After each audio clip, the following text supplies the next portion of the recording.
It's one of the most common viruses you may have never known about, and for some babies, it can lead to permanent hearing loss. It's called congenital CMV, and as our Jessica Brown shows us tonight, catching it early can make all the difference. What do you hear right now? Oops. What do you? This was the first time August realized he was hearing something he never had before. I'll never forget when the day August got his hearing aids and he looked at us like with this shocked face.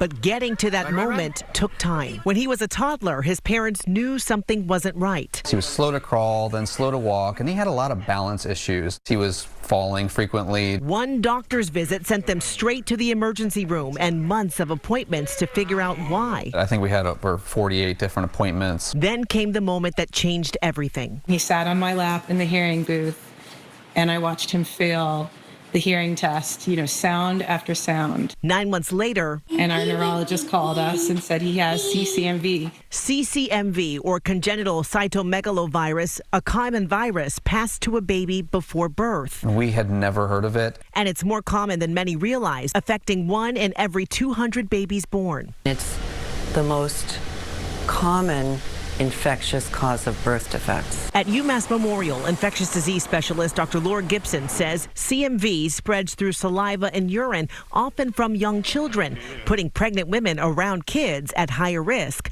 Doctors say simple precautions during pregnancy can lower exposure. Don't share food with your child. Don't share a cup. Don't share utensils. The symptoms can range from mild to life-threatening. The virus can overwhelm the immune system of a newborn and can cause widespread organ failure and death. And the diagnosis has a deadline, within 3 weeks of age. It's the only window to treat it with medication that could slow or stabilize the impacts, like hearing loss. What it does is it can keep the virus under control. August showed no symptoms at birth and passed his newborn hearing test, so he was never screened for CMV. Doctors say up to 80% of children diagnosed appear normal at birth. If he had been tested, we could have given him antiviral medication, and that could have potentially saved his hearing. And I think that's what haunts me.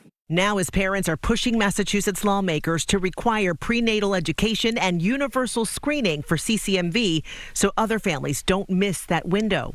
Unless we screen all babies, we won't diagnose them. Today, August is thriving. He's in a school for deaf and hard of hearing students, surrounded by support. We are so proud of him, and we are so thankful that we had the chance to intervene early. A chance they hope more families won't miss. Oh, they over here. Yeah, he's doing great. And right now, a bill to require universal screening is in the House Ways and Means. August's family and Dr. Laura Gibson are among those pushing for it and encouraging expectant mothers to ask about CMV screening. In the newsroom, I'm Jessica Brown, WCVB News Center 5.